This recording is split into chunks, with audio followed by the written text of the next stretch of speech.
People, what's up? Taylor, good to see you making a live episode. So, explanation for why we're late doing our Seahawks free agency thing. So the clock's changed. I didn't know that they changed. So my clock has not changed. So right now it's 3 a.m. 3 a.m. usually for me is 7 p.m. Seattle time, yet it's just gone 8 p.m. in Seattle. Is that correct? Right. Yeah. It's 8 p.m. in Seattle on the exciting machinations. Yeah.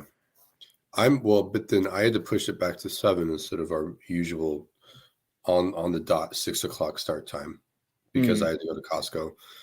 And then we were like, oh, a bunch of free agency stuff happened. We should probably record. Here we are. Yeah. And then because we made you wait, guys, what that meant is Griff could eat some empanadas. And what it also meant is Damien Lewis news broke. So we're going to have to talk about that too. Griff, should we just get into this rather than any preamble? Now, in the comments section, we read the comments. In the comment section, someone was complaining. They're liking our football talk, but they're complaining about the preamble. If you are watching on the live and you haven't yet figured out how to do this, or watching on the recap, I should say, what you should try and do is look at the timestamps that I put in there to skip the preamble. But we do have overloaders who are fans of the preamble. So you guys don't have to listen to the preamble. It's completely optional. You don't have to listen to any of this, really. As someone pointed out in the replies to them, if you want to not survive a cougar attack, then don't listen to the preamble. But anyway, right, Griff, should we do this thing? The only thing we have to do is pay off our college tuition debt, our student debt. That's the only thing we have to do. Everything else is optional. Right, well, do you have to do that? No, you don't have to do that. Is there like a timeline for expiring? I don't know. Death. You just cancel it. Right. Okay. You just don't return their calls. Yeah, I'm sure that works. You dodge the collector.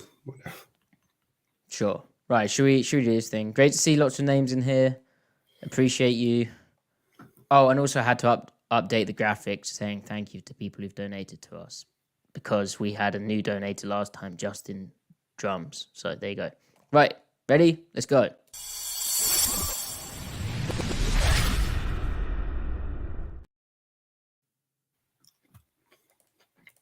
Welcome to the Seattle Overload podcast, where we're reacting to day one of Seahawks 2024 free agency. It's been quite the shock so far. A lot of early moves happening around the league, and Seattle's been involved. They've re-signed Noah Fant, their tight end, to a 2-year, $21 million deal.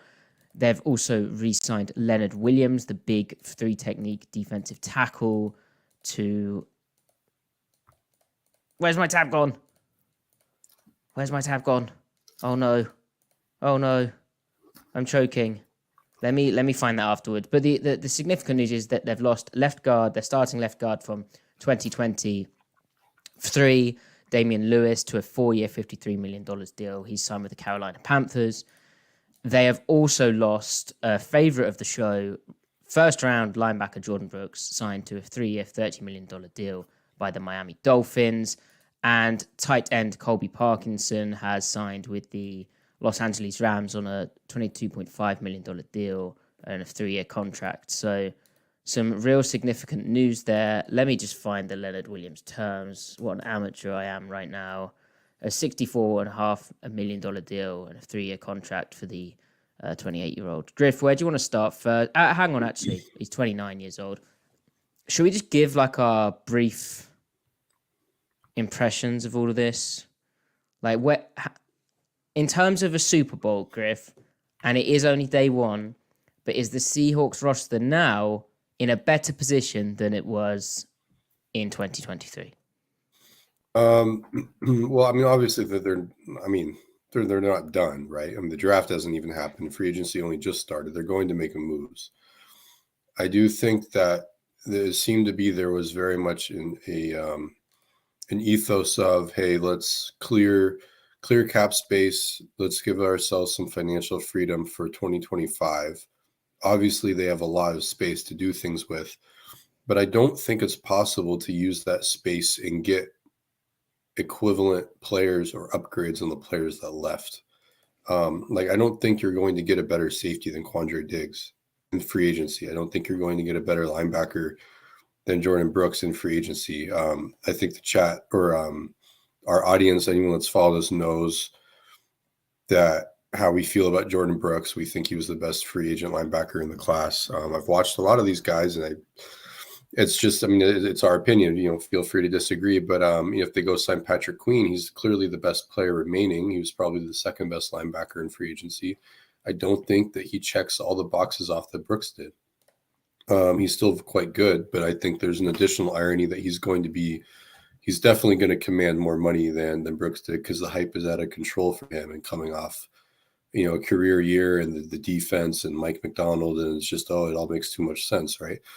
But you go pay him 4 years, $60 million, whatever he's going to get from whatever team. If the Seahawks do that, it's hard to look at that knowing that Brooks signed for $10 million per year in Miami. So I don't think that they can actually come away with a better roster if you're just looking at the players and not considering the value from this free agency. Obviously, the draft is a huge part of their plan. But if we're just evaluating free agency in and of itself, this feels more for 2025's sake, not 2024. So they're not going to be there. To answer your question point blank, just based off free agency, they're not going to have a better 2024 defensive roster than they did in 2023.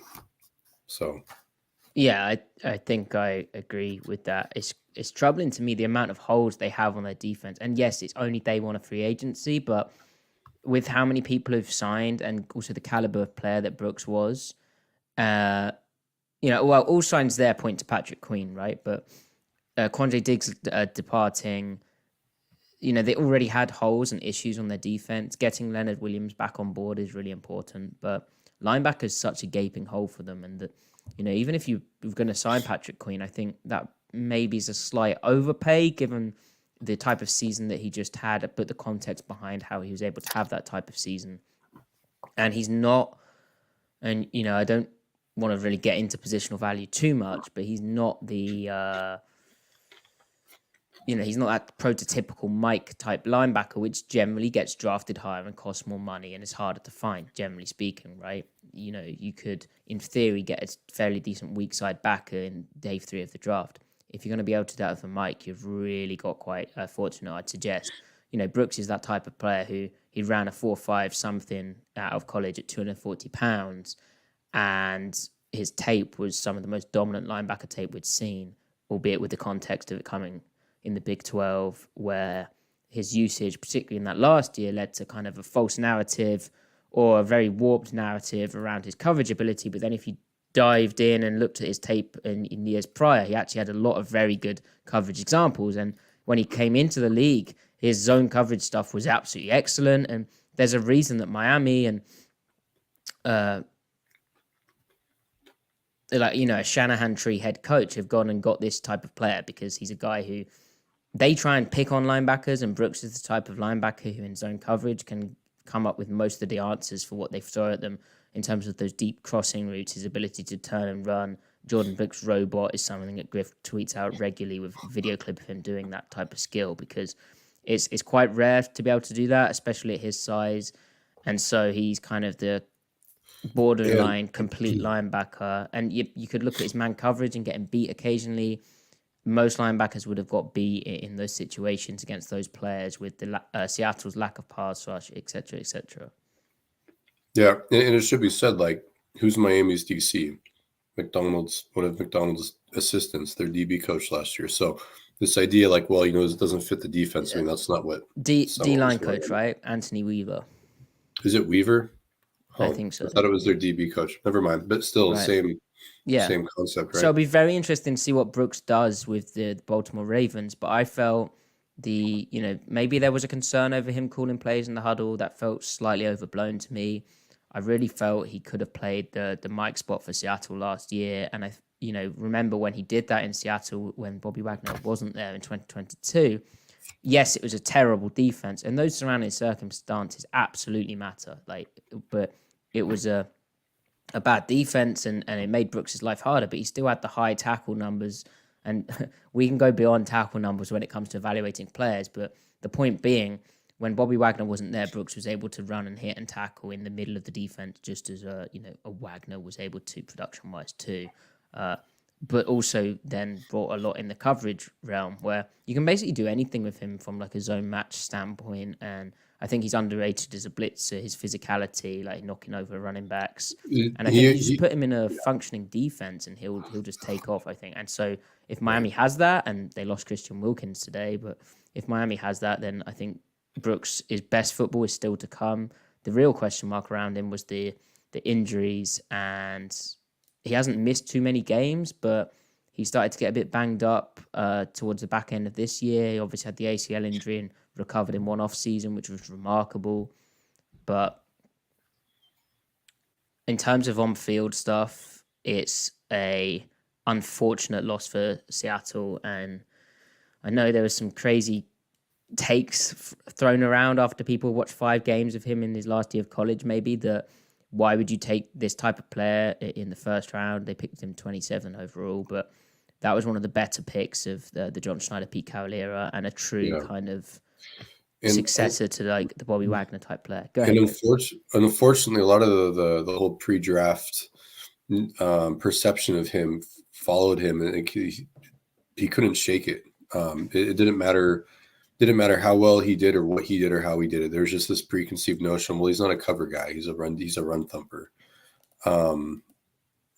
So anyway, it's a loss. So the whole Mike or Will thing. It's like the if your Will can do anything a Mike can, basically, if they're worthy of being a Mike, then you scheme accordingly. Great. That's to the benefit of your defense. If the Will can't do all those things, that's okay. You just scheme smaller with the Will, and then you have the nearby players compensate. The play calls compensate and everything. But the Mike, there's no way around it. You have to have the Mike be able to do things. Otherwise, you're going to be running a very vanilla scheme. And so now, like, I don't know, like, that Mike isn't out there right now. I mean, unless you're projecting Patrick Queen, but Queen only has 1.5 seasons of even playing above average football. And that's at will. And that's not him doing all the things Roquan Smith is doing. Now, sure, there's still some overlap. But honestly, he's not doing half the things that they asked Jordyn Brooks to do. And even 2021, 2022, 2023 was pretty similar, but in a frustrating way, because they were underusing Brooks in 2023, I think, because they had Bobby at Mike, and it impacted the scheme tremendously by making that decision. But so, like, that guy is in a free agency. So if they're going to pay Queen a bunch of money and they're going to move him to Mike, then we'll see how that goes. No, that you cannot. I'm sorry. I have to step in there. You can't do that. You just cannot do that unless you've got an incredible nose, which I don't think Seattle's going to find. And even when he had Pierce in Baltimore, who ain't too shabby as a nose, like, they needed Roquan Smith badly. And to kind of study the impact of a Mike versus a Will, all you have to do is look at the impact they had when Roquan Smith joined that defense. Right. Bona fide Mike. And I really think Brooks could have done that. Queen's just not that type of player, and that's okay. He's really good as a Will. He can blitz. He can do this type of stuff. But occasionally there's moments, particularly like taking on contact, where you get a bit yikes, or he'll backdoor a play when you're like, actually, you should probably go over the top of that block. But he doesn't. That's not really his skill set. I think he's a good player. Like I said, I think coming off the year he's had, but if you look at the full body of work and just the type of player he is, I just think that it's too rich. And one advantage to it, and maybe we'll talk about this in a bit more detail if they do end up signing Queen. But one advantage to it is the scheme familiarity. And what stood out to me was how Mike Macdonald went on the radio, and in that radio appearance, and I didn't mention it at the time because it was kind of a throwaway comment, but now I'm kind of thinking back to it. He kind of talked about feeling a weight on his shoulders because he was the only coach who kind of knew the system. And that was kind of volunteered by Macdonald in a way that, if you have one player who kind of knows the scheme, then perhaps you are a bit more... I mean, just speaking as a coach, it would be a big help. It would be able for them to, ease the transition. But yeah, no more Jordyn Brooks in Seattle. If he can stay healthy, he'll be just getting that change of scene as well. He'll be Yeah. And on a East Coast team, can we talk about that? I think he'll start getting the recognition that he deserves nationwide. Because the narrative around him was weird. I mean, we probably have to do the same thing, but PFF grades always get thrown about when it comes to Brooks. And like I said, he had some struggles in man coverage. In kind of, again, you got a crap pass rush most of the time in Seattle. You're ending up in rarely playing man coverage, but when you do get man coverage, teams start. Christian McCaffrey's the guy you're covering.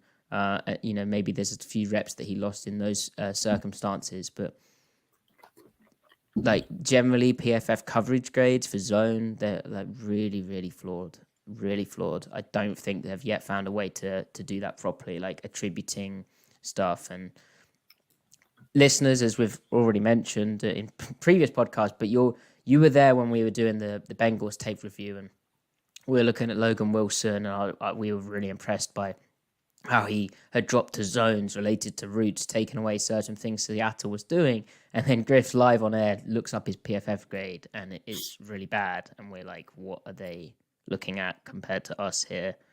Because this is not making any sense. I would love to, like, what's the criteria? What is their grading rubric looking for? Because I feel like what is good linebacker coverage to one person is completely different to another person. I don't know. My rubric is what Bobby and KJ did for 10 years together. That's what I use. That's my frame of reference. We know exactly what good linebacker coverage is. Then I see Brooks doing just about identical things at a very high rate. Talk about it, break it down, post clips, and it's just, I mean, the only person in Seattle media that was really like pounding the table for him was Dave Wyman, former linebacker himself. And it's not just because he's a linebacker that he's saying this. I mean, he didn't speak highly of Cody Barton, for example. But he was like, he even said if it was between him and Leonard Williams, I would bring Brooks back. That's what Wyman said. Wyman said he before he emphasizes his run defense, he talks about his coverage, especially like carrying crossing routes and feeling the dig routes behind him. He even said, I think he even said something like, he's closer to the guy that you can't replace than you can.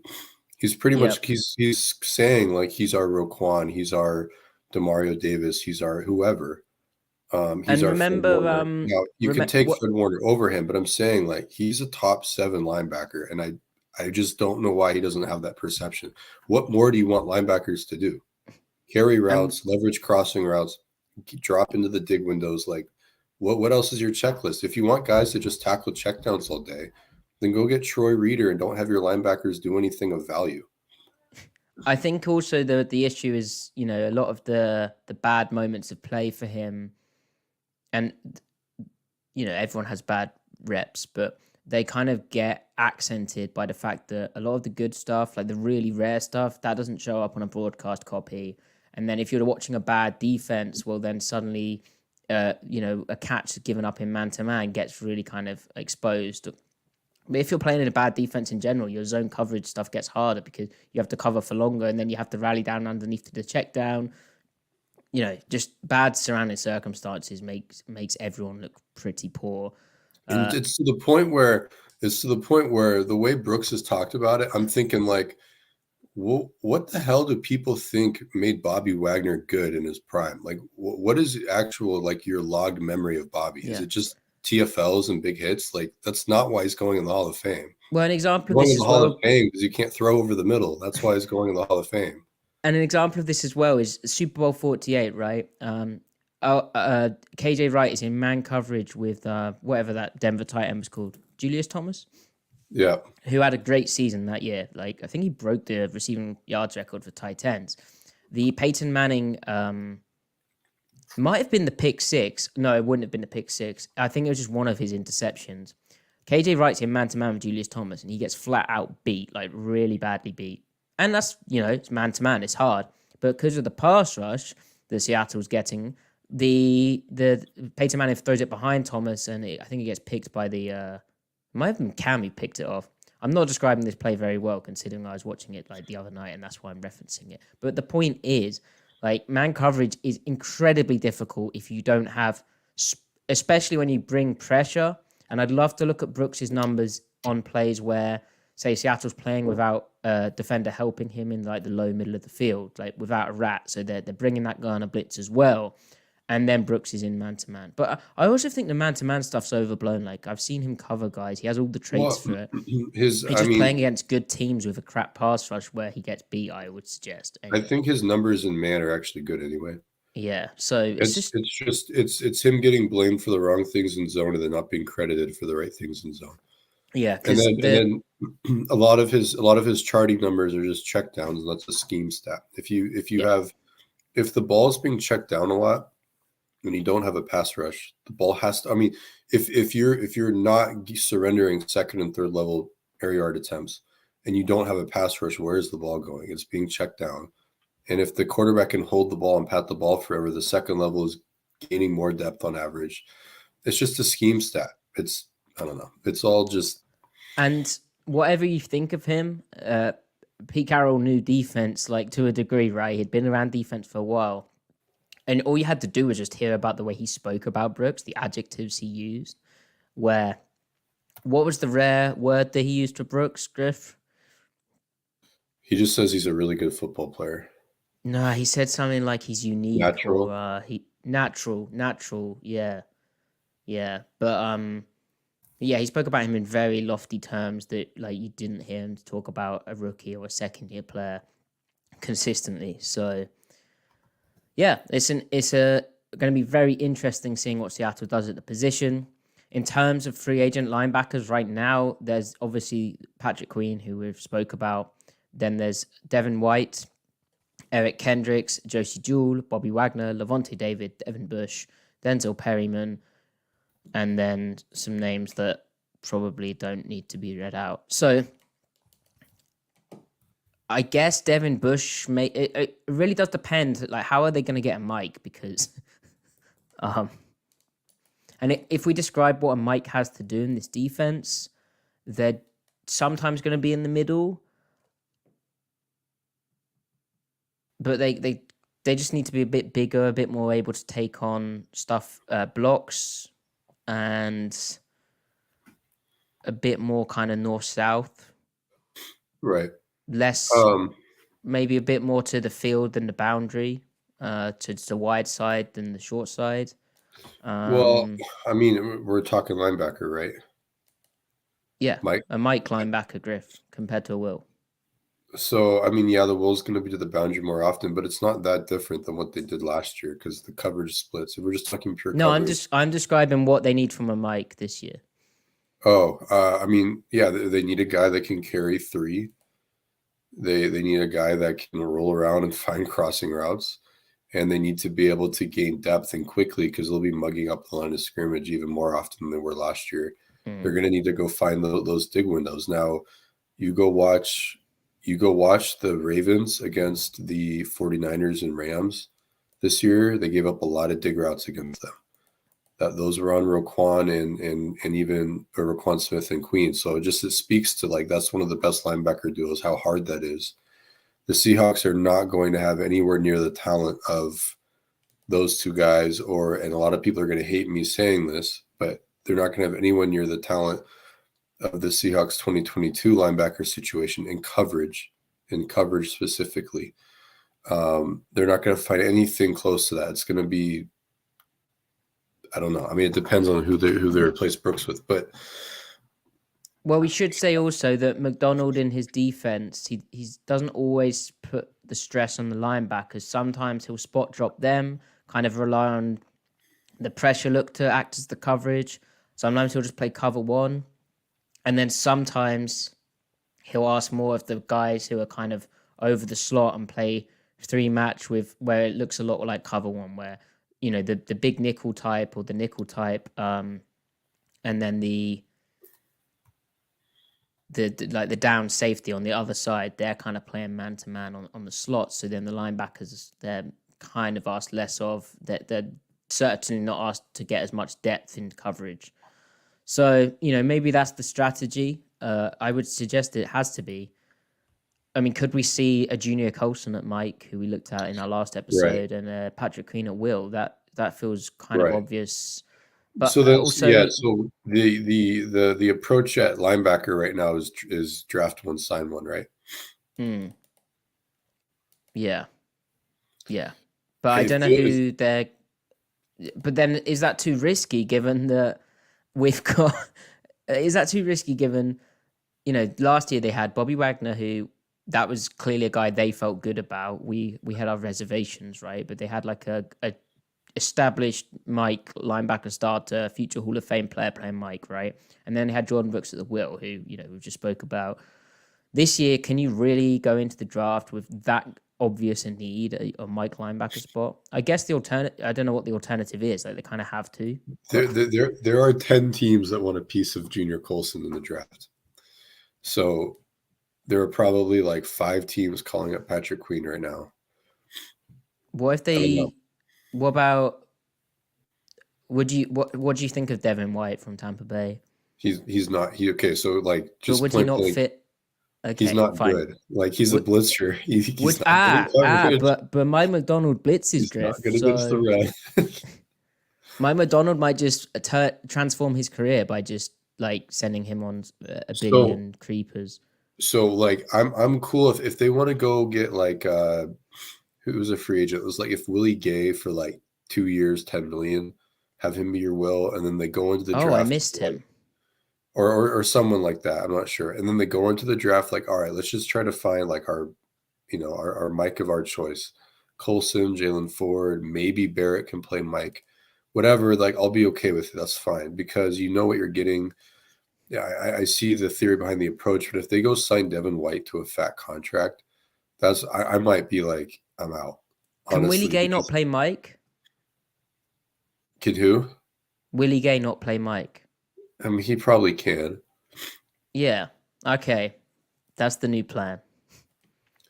Now, yeah, sure. Tyrell Dodson for a few million. Like, yeah, get a high floor player. The same theory as Al Shire. Now, I don't know why Shire signed the contract that he did. I have no idea why his market was that high. But go get a competent player, and then hope that you can find the Mike of the future. I really think there were only 2 middle linebackers that fit.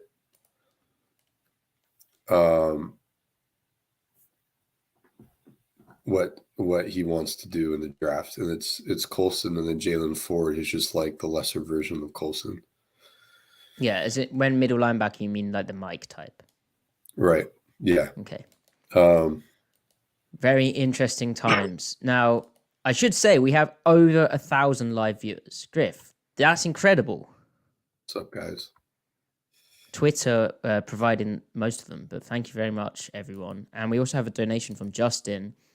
Justin donating. Thank you, Justin. Second show running. Appreciate that. If you want to donate, there's a super chat function on YouTube. There's also a Stripe link. Right, so one thing is Seattle, after all these moves today, they have slightly less probably than about $30 million in cap space. Obviously, all the terms aren't out yet. And the main move that they made is agreeing to terms with defensive tackle Leonard Williams. They agreed a 3-year deal, which averages $21.5 million a year. That's pretty good, Griff, because in terms of like where that contract ranks in like average per year, that's not even top 5 amongst that position. It's below Jeffrey Simmons, and it's only slightly above like a Javon Hargrave. And of course, Williams was acquired last year with the trade, and they kind of made it like a position where you're like, oh, they gave up a 2nd-round pick for him and a 5th-round pick the following draft. Maybe they need to pay him. Like maybe they're beholden to pay him. And the fact that they've kept the deal down a bit, 3 years for a 29-year-old, kind of perfect, isn't it? I think he turns 30 this June, but kind of what you want it to be. And I think it's just over $40 million guaranteed money. Seems like a decent move. Yeah, it was necessary. You go into 2024 with a really strong interior defensive line between him, Jarran Reed, and Draymond Jones. Even though, I mean, I don't think Draymond Jones underperformed. I just think that's who he was in Denver, and they overpaid him. But he's still an But above average player.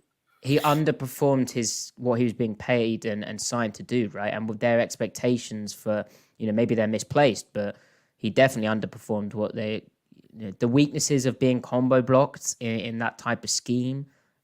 They showed up in a big way, and he kind of struggled as a pass rusher when he was asked to do that and didn't quite have the perfect look for him, right? Right. Yeah.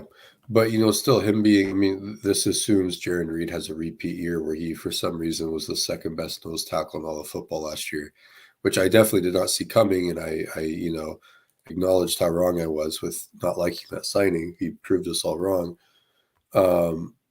especially me. But if he has a repeat year, if Draymond Jones is your third best defensive tackle, you're feeling pretty good about your defensive tackle position. They still can draft a high-profile player there in the draft if they so choose. So you can still be really good there. I like the move. He was a really good player for them last year, really good 3 technique. He's versatile. He could actually play a little bit of 1 technique. He did do that last year. And then he could also play with their base. He could play 5 technique if they want, a little 4-eye-4. So yeah, I wonder if, it depends obviously what they do in the draft as well, but Macdonald in base uses a fair bit of 4-eye. And even in nickel, occasionally when he kind of needs the look, the 3 plays really loose or even plays like a 4-eye and on the inside shoulder of a tackle.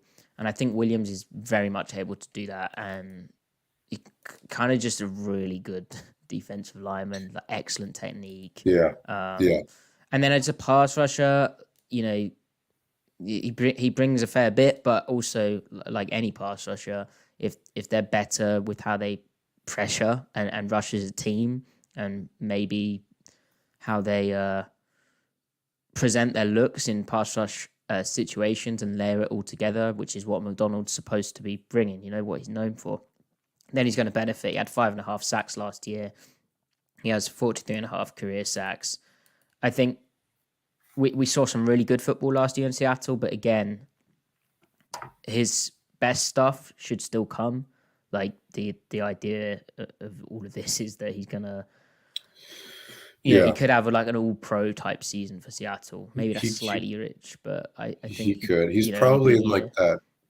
He's in that 12 to 18 range of defensive tackles in the league, which is, it's crowded. Like the position is really good right now. Aaron Donald, Chris Jones, Quinnen Williams, Jeff Simmons, Dexter Lawrence, Buckner, Armstead, Payne, John Allen, Hayward, Hargrave.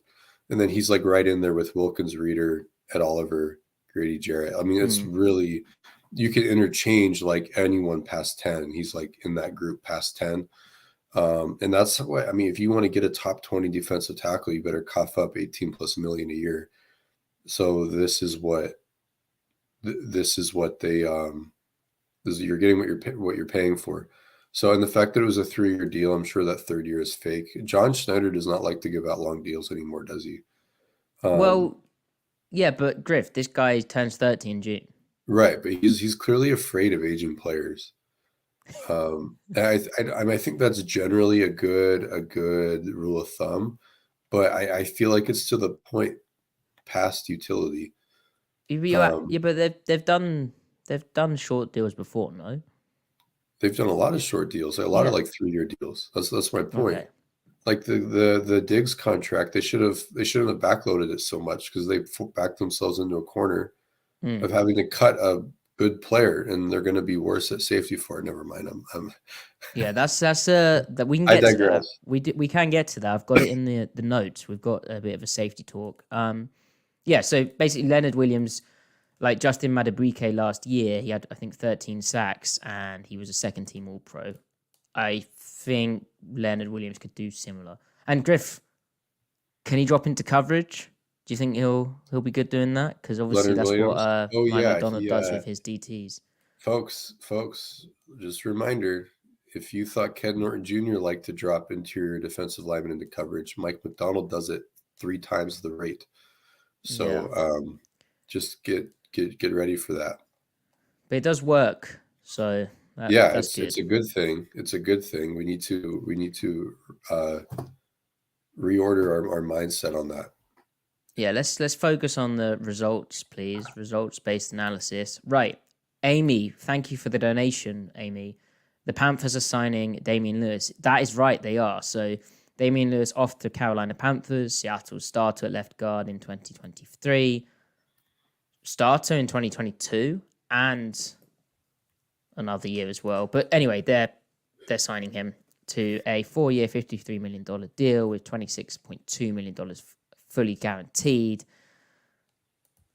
That leaves Seattle with a pretty significant hole because there's been other guard signings today. And yeah, Griff, I mean, how do you feel about this? Lewis was a pretty solid draft pick, third round pick in 2020. Started 61 games for the Seahawks. But his real issue was kind of staying healthy, wasn't it? Where he kind of got a bit banged up here and there. Yeah. That kind of explains maybe they want to move on, maybe the lower guarantees. I think they just don't want to pay him that. The guard market got out of control. Jonah Jackson signed for $17 million. I mean, he's not a better player than Lewis. They're pretty much the same. Lewis is a little better in protection, I think. Jackson's a little more consistent run blocking. I mean, maybe injuries get into it, but like if he signed for 17, what was it? Owenwu signed for 17, Hunt signed for 20 million a year. It's just the guard market was out of control. I understand Schneider not wanting to pay that. But so again, it's now you've now got a hole now. The guards in free agency, all the ones that were equivalent to him are signed, or rather, all the ones under 30 that are equivalent to him are gone now. There isn't a better guard in the market under the age of 30 than Lewis right now. So if you want to improve on Lewis or even get back to neutral via free agency, you need to go sign a 34-year-old Greg Van Roten or Kevin Zeitler, maybe Risner, but I mean. He was a camp cut from Denver, and then I guess he bounced back in Minnesota. I'm not sure. I mean, Risner would make sense. He probably doesn't cost more than $5, I would think. Is Phil Haynes coming back, Griff? You'd think not, right? So, I mean, and then Bradford, I mean, he did something in the run game, but like his pass protection was so disappointing. I mean, and I liked his pass protection in college, but it was not. I mean, I totally believe in the idea that guards improve in the NFL. They need like year 2, year 3. But at this point, you're going into the draft needing to like making your needs like really like obvious. It's just placing a lot. The way they're moving in free agency is placing a lot of stress on what they do in the draft, and not having that second round pick hurts. Yeah, and with Bradford, like on the subject of improving, you might say, okay, he's a rookie, let's be nice. And that's definitely part of it. But the kind of stuff was like kind of heavy, slow feet. And I don't know how much that can improve year 1 to year 2. Obviously, the plan wasn't to throw a 4th round pick out there in his rookie year. And maybe that kind of accelerated learning really does help him in his second season. It's just you already were thinking, hey, we need some competition there to kind of push this guy to be it or not be it. And now there's a hole at left guard too. And yeah, there's still free agents out there. Maybe Haynes does return for the right price. What about Andreas Peak, Griff? I don't think he's at the Saints, right? I don't think Saints fans are that enthusiastic with him these days. Not that that means anything. Okay. But I'm not. I can't speak to that. Isn't he 30, 31? Yeah, he's 30. Yeah. So I mean, Mark Lewinsky, revenge. Yeah, he might be done. I don't know. It's just weird though to go sign like double digits for a north of 30 guard, right? Especially when you've moved on from Diggs and you only saved 10 million with him. So you basically cut Diggs, who you got rid of on account of age, just to go take those cap savings and go sign a 34-year-old guard. Like what is the what's the MO? You know? Yeah. So on the subject of the cap stuff, should say that it was a record increase, went up by $30.6 million. And I feel some of these contracts, I'm taking some adjusting to them, but it's something I think Seattle, they clearly expected they needed cap space, where not only did they get rid of Diggs, as Griff is clearly quite upset by, but Pro Bowler Nick Ballore was released after John Schneider went on the radio and said, I would hope so, or we would hope so, about being done with cuts. Liar. We all saw that. We all heard that. And also, Tyler Lockett's contract was restructured for 2 years, $30 million deal with a max value of $34 million, nearly $13 million guaranteed this year. So kind of just pushing it down the line. And D. Eskridge was also restructured, which you're kind of scraping the bottom of the barrel there, where they did something with his contract. So they knew they needed cap space, but it's kind of it all does point towards a Patrick Queen type move. And why I mentioned the contracts being surprising is, well, the tight ends. So a lot happened in the tight end room. Firstly, Will Dissly, who obviously Seattle released, was signed by the Chargers to a 3-year, $14 million deal with $10 million fully guaranteed in the first 2 years, which that seems like a pretty decent contract. Good move for them. They'll want to run block. They need an inline type Y run blocker, and Dissly kind of allows them to play that physical brand of football. Griff, any thoughts on that?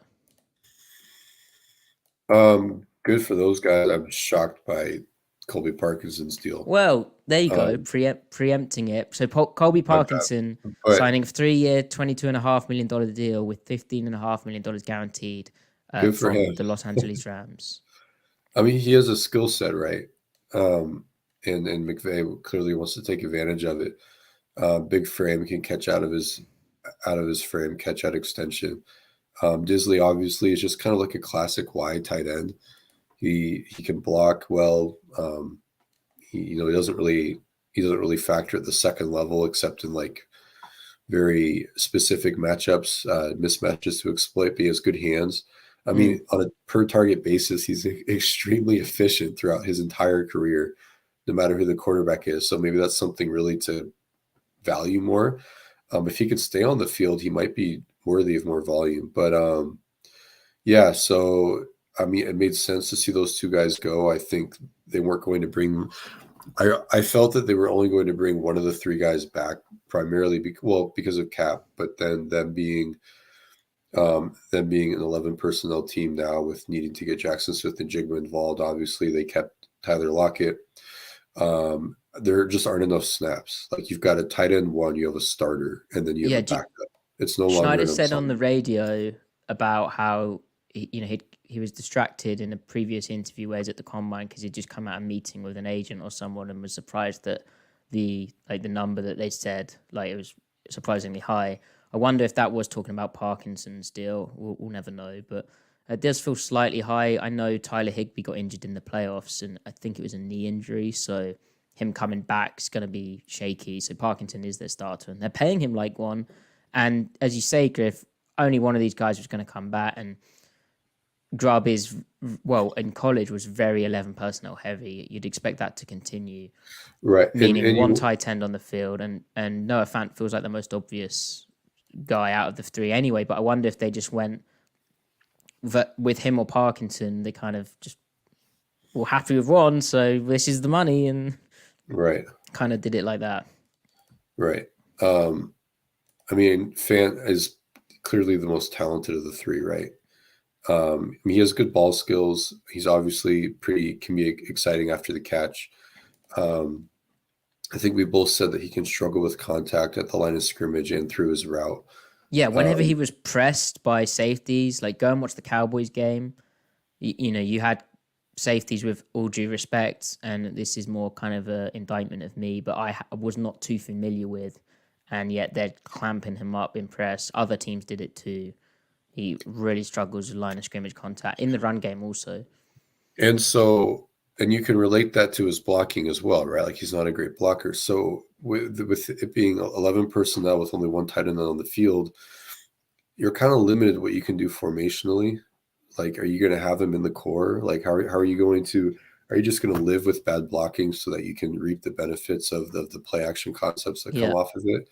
Or is your run game all kind of based on him moving around quite a lot, like Grubb did with his tight ends, or split zone where he's going across the formation, or are you finding ways to like put him out in the slot a bit more and then have a better angle to crack back a linebacker and a bit more of a run up to do that, all that exactly kind of stuff. like it's going to be like even more spread excuse me, even more spread because the Seahawks were already pretty spread, but they don't have that guy to go heavy basically, so they're going to be a really light team formationally, and it could totally work.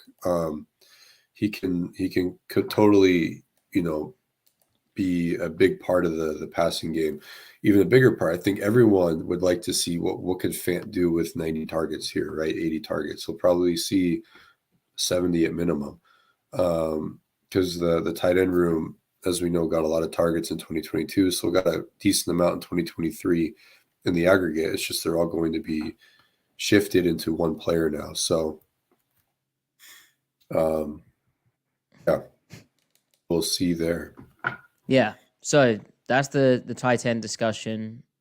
It's will they draft another blocker sort of type? That would be expected. I don't think you have to. Well, look where Will Dissly was drafted. I think you can do that in a fairly lower down part of the NFL draft. So finally, Griff. Well, not finally actually, but one kind of topic from all of this is the safety position, where Seattle hasn't yet had a move. Unless chat, do let us know if something goes down while we're live. But obviously, Condre Diggs gone, Jamal Adams gone. They need a safety, and the obvious one was Geno Stone. But he signed today with the Cincinnati Bengals for a 2-year, $15 million deal with a $6 million signing bonus. Now, it's not going to be him. The other move rumored was Jordan Schultz reporting that former Jacksonville safety Jenkins, what is Jenkins' first name? Jason? Rayshon Jenkins. Rayshon, that's right. Rayshon Jenkins is visiting Seattle, kind of a quarters type safety, and he's also then going to visit the 49ers as well. So how do you feel about Rayshon, Griff? I watched a little bit of him. He would really be more like a big nickel type. He's kind of a utility player. He's a high effort player. He's not good with contact though, despite that. I didn't see a lot of examples of him. How is he a big nickel if he's not good with contact, given that would be close to the line of scrimmage? So he's a big nickel in the sense that he has a safety background. He plays nickel when they're in nickel, but they don't really, because it's Evero, he's not in the run fit the same way Jamal Adams and Devin Witherspoon were last year, the same way Kyle Hamilton was. The Seahawks and the Ravens, they fit the run similarly schematically last year. Evero being more pure Fangio, he fits the run the way the Seahawks did in 2022. So that meant the nickel wasn't in the run fit very often. And the weak quarter safety was when they were too high. So now that doesn't occasionally, like if it's still a run play, you still have to engage the block. You can get, cracked, or you can be motioned into it. He has no awareness to wide receivers cracking him. He'll come down full throttle, like full effort, like he's truly high effort, but he'll just have no conception that there's a guy about to whack him. He'll just be like completely leveled. I've seen him occasionally get motioned into it, like where like they motion, they're in trips and they motion like they pretty much motion to trips to the other side in the final distribution, and he has to go fit a B gap, and he's running in there, and the guard is like throwing him. Like his game against the what was the game? Oh, against the Seahawks. I mean, he was getting tossed around in the run game. So, yeah, he can So like in coverage, like he's not going to be one-on-one outside leverage on guys. I'm sure he could, like in 3 match when it's time to carry a seam, he could. I didn't even see him doing like vertical hook stuff with inside leverage. It was just more like playing a soft curl and then a quarter flat. So I didn't really see a reason to be excited. I'm like, well, what is he really offering? He played the curl flat and cover 3 a lot. Very replaceable player. Maybe they like the tools. Macdonald is a Maybe developer. he's super smart as well, Right. And maybe I need to see more games. But I feel like if you sign him, I mean, you're signing him for less than $5 million a year, and you're just saying go be a quality player, and we're not asking you, we're not putting the hard hat on you. We're not asking you to go be a difference maker. We're asking you to be a floor player, right? Yeah. Because every defense has stars and like ceiling players and floor players. How good your floor players matter. The guys that aren't intended to be stars, you still want them to be better than other teams' floor players. So, I mean, it can work, but I don't know. I wasn't blown away. I like the other safety that the Panthers cut more. Well, no, wait. Am I mixing up names? Rayshon Jenkins, is he the Jags? No, he's the Panthers. So he's the Jaguars. Okay, good. I'm thinking of Jeremy Chin. You like Jeremy Chin? I was talking about Jeremy Chin the whole time. What?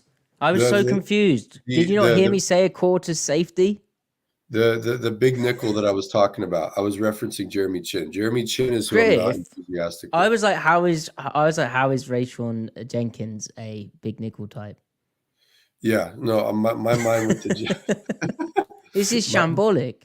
This is terrible. So everything I just said was about Jeremy that's Chin. not confusing. You can work out. You're smart, listeners, viewers. All right. Rayshon Jenkins. Right, so is it, just to be clear here, he's very when you're talking about Rayshon Jenkins here, you're now actually talking about Rayshon Jenkins. Okay, but so what I'm about to say is very similar, though. That's fine.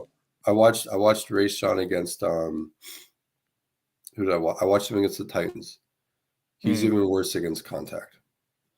Okay, so I feel like they're making projections. Like these guys are skinny. They don't toss guys around.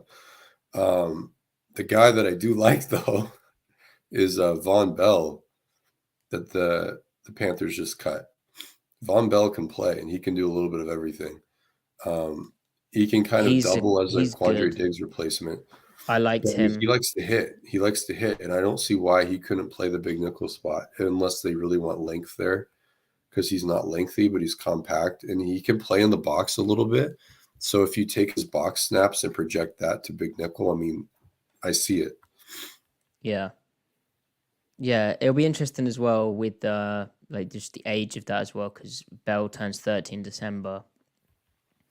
But Jenkins is 30 as well. Yeah, but Chin's slightly younger, right? I remember I was at the Senior Bowl when he was there, and Jim Nagy said he could be like a Cam Chancellor in the league, which not a day on Buchanan, a Cam Chancellor, and he seems okay. It's slightly disappointing what you're saying about him not being able to get in a B gap. And no, I mean, no chance. No. But how much of that is the fact he's like a taller 6'3" type player? Right. I mean, Kyle Hamilton is tall and kind of lanky, but he has the play strength and the leverage and the technique to make it work. I don't know how Devin Witherspoon does it. I mean, Devin Witherspoon shouldn't exist. Like, picked 5th overall for a reason. The fact that he could play quote unquote big nickel at 170 pounds and do what he did is insane. Yeah, which is exactly why they want to get a bigger type player who can get on the field and have better movement skills than a hurting Jamal Adams, right? And when Monjombo asks, you're talking about big nickel, are you assuming Julian Love at free safety and Kobe or someone else at strong safety? Yes. Julian Love could be a strong safety too.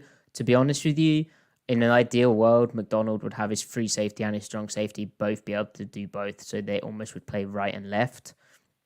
At times, that's what he did in Baltimore. Then at times, he'd have Kyle Hamilton playing strong safety in base and then moving to the big nickel. So really, it's just a guy who's comfortable being in the box, comfortable fitting the run. So there's kind of less of a difference between a big nickel and a strong safety. Yeah. Like McDonald spoke about the safety position, and honestly, a lot of his comments translate to the big nickel role too. So, yeah. Griff, are we done with Seahawks free agency stuff? Because there's a Seahawks relevant move that we could talk about to end the show. Sure. Move on.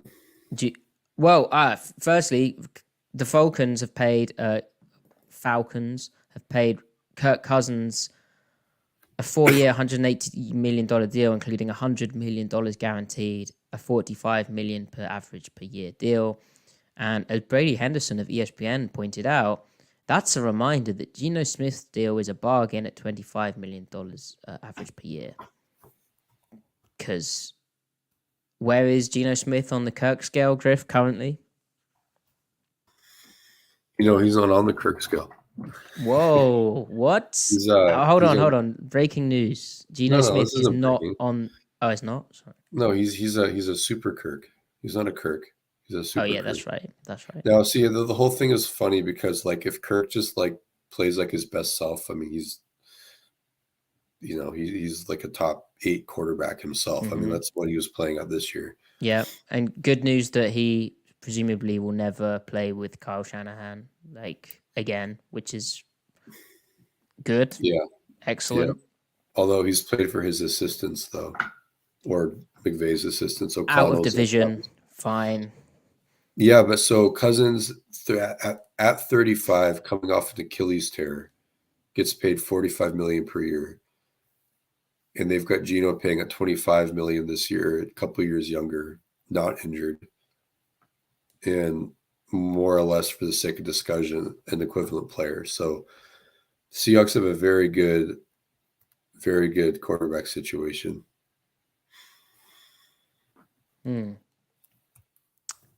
Yes, I look forward to that. And on quarterback situations, it's probably the last we'll talk about it, but it's interesting nonetheless. A former Seattle quarterback, Russell Wilson, is out of Denver. They released him, and he's signing with the Pittsburgh Steelers for $1.2 million to compete with Kenny Pickett. Griff, thoughts on this? Yeah, I mean, Russ and Smith aren't a match, like, schematically, unless, of course, Arthur Smith, their offensive coordinator. Right, unless Arthur Smith wants to completely rework his offense, which, I mean, obviously he knows. But Kenny Pickett isn't really either, right? Because I was seeing some over-the-middle stuff from Pickett, which was, like, not good. But maybe he just is bad quarterback. Like, that could also be an explanation. Yeah, I don't know. It's I mean, I think it was more like he and Tomlin will work well together. I think they will. I mean, they're going to run the out of the ball. I mean, they're going to run and play action. I don't know why Russ was bad in play action last year. It escapes me. I have no idea. Like, that should never regress. I do wonder if he's just not accurate anymore, or accurate consistently. Like, occasionally he'll throw a ball where it's like, wow, that's vintage Russ. But then he'll sail one or kind of throw like a lobby rainbow, and not exactly a pretty one. So it makes you think about the finger. Maybe he just didn't have chemistry with Sutton and Judy and stuff. At least not the kind of chemistry he had in Seattle. But I don't know. I've got a lot of questions. Maybe with it being an open competition and him having to actually earn the spot, he'll play his best ball that he's played in a while. But I don't know. Definitely will be curious to see that play out. What do you think? Yeah, I think it's a great move for Pittsburgh because they're very little to lose from that, and you get a competition, and you're going to run the ball, and you get a Russ who's kind of learned how tough things can get, and probably more likely, you would think, to buy into like running the ball, playing good defense, etc., etc. And yeah, the Broncos stuff was the inaccuracy throwing deep at times was very odd, and you do wonder about the fingers, you said, Griff, but also Sean Payton basically just took Russ apart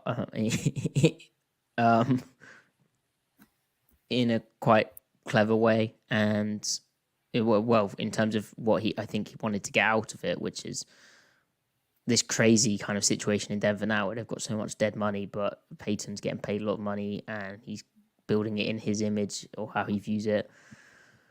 Yeah, the weird thing is we both have spoken about, and you tweeted, is the lack of gun play action in Denver, and what follows on from that is the lack of the gun run game as well. But really the lack of gun play action stuff, which Russell Wilson's obviously been very good at historically. Denver, as you tweeted, used gun play action a third of the volume that Arthur Smith did in Atlanta, obviously Russell's new offensive coordinator. I think their attempts are like bottom 3 in the league. 35 attempts of gunplay action. That's despite Russell Wilson's points earned per play being second highest in the league behind Geno Smith per SIS on gunplay action stuff. So why would you do so little of something that you're really good at when you also need to gun run to kind of satisfy, to fill up a bucket of offense for the Russell Wilson offense? Very, very strange, but not our problem as people who cover the Seahawks, not our concern. But you would expect in Pittsburgh for them to do a fair bit more gunplay action. And yeah, they'll be leaning on Najee Harris and that type of run game to just displace people and play real kind of Steelers football. Right. Okay. Griff, any closing thoughts? Chat. There's so many of you in here. If you ever want to get in the chat, I think you can do it on Twitter, but also on YouTube, it's easier to comment. You can do other things too. Please do follow Griff at CMikeSpinMove. Follow me at Matty F Brown. Follow the pod at Seattle Overload. This is also a podcast, so if you just search on Spotify or whatever podcast app you use, Seattle Overload, if you subscribe and give us a 5-star review, that does really help the show. Tell a friend about it. If you're watching on Twitter, retweet it. I've seen someone just retweeted it. Seattle's Teachers Burner retweeted it. Thank you so much. So, yeah. Questions? Or Griff, do you have anything else? No, I've got nothing. I've got absolutely nothing. Okay. No piece. Let's skip to the draft. Brandon pointing out, luckily the Seahawks have $36 million in dead cap off the books next year. That's true. One thing, Griff, I wondered, and we'll have to see, it would be pretty crazy and a kind of, it'd be a strategic shift. Is this the year that Seattle actually gives a crap about comp picks and they're just trying to pick up comp picks, and this year's kind of a half year, a bridge year, and they feel that they're building? Too early to say, but I wondered it after today's events. It's something to think about. I do think the guard market totally took them by surprise. But I mean, we're talking 3rd round picks, 4th round picks. So I don't know. Maybe. Okay. Right. With that, we'll be back possibly Tuesday, most likely Wednesday or Thursday, with a bit more free agency stuff. Obviously, we've had the first wave. The second wave usually takes a few more days, doesn't it? But then there's some pretty significant names to come out also. Let's see how they do. Right now, it seems very difficult for Seattle to put together, on paper at least, a roster that is going to be equal to yesterday's, to 2023's. But we'll see. And we'll be covering it all at Seattle Overload. Griff, closing wisdom? No.